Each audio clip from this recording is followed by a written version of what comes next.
যারা এই প্রস্তাবের পক্ষে আছেন তারা হা বলুন, যারা এই প্রস্তাবের বিপক্ষে আছেন তারা না বলুন।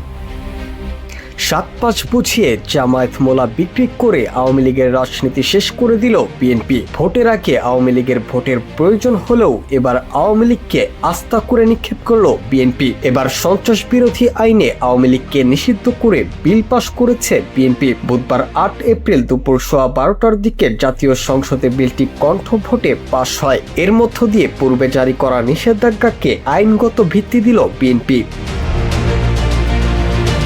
বিএনপি খুবই সুকৌশলে আওয়ামী নেতাকর্মীদের জামায়াতে ইসলামীর ভয় দেখিয়ে আসছিল এবং ক্ষমতায় আসলে পলাতক আওয়ামী নেতাদের উপর আর কোনো হামলা মামলা হবে না এমন প্রতিশ্রুতিও দিয়েছিল। বিশ্লেষকদের মতে এটি ছিল আওয়ামী লীগের রাজনীতি শেষ করার একটি সুনিপুণ কৌশল।